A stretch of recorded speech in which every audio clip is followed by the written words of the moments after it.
రామలక్ష్మికి తన మనసులో ఉన్న మాటని చెప్పాలని సీతాకాంత్ ఎంతో ఆశగా ఎదురుచూస్తూ ఉన్న సమయంలో నందిని వస్తుంది. నందినిని చూడగానే సీతాకాంత్‌కి ఒక్కసారిగా మైండ్ బ్లాంక్ అయిపోతుంది. ఒక్క మాట కూడా మాట్లాడడు తను వెళ్ళేంత వరకు.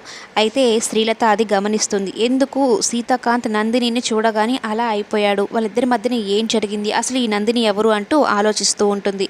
అయితే రామలక్ష్మి విషయంలో తన తల్లి ఒక మాట చెప్తుంది. నేను నీ విషయంలో చాలా బాధపడుతూ ఉండేదాన్నమ్మా. మీ ఇద్దరిని చూస్తుంటే చాలా ముచ్చటగా ఉంది. మీ ఇద్దరు ఇలాగే ఉండాలి. త్వరగా ఒక పాపో బాబునో ఇచ్చేస్తే మీ బంధం గట్టిపడుతుందని అయితే చెప్పడంతో అలాగే రామలక్ష్మి కూడా అదే అనుకుంటుంది. తనకి సర్ప్రైజ్ ప్లాన్ చేసింది కదా సీతాకాంత్‌కి.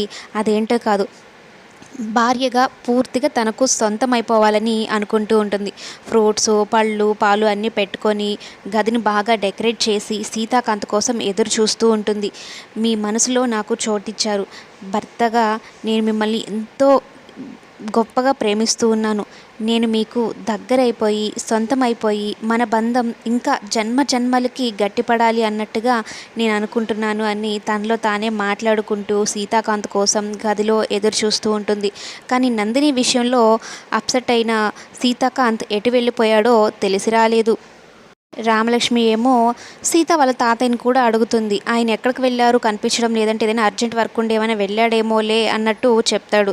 కానీ రామలక్ష్మి ఎదురు మరి రామలక్ష్మి కోరుకున్న విధంగా సీతాకాంత్‌కి దగ్గరవుతుందా లేదా? నందిని వచ్చింది కాబట్టి అసలు ఏం ట్విస్ట్ జరగబోతుందనేది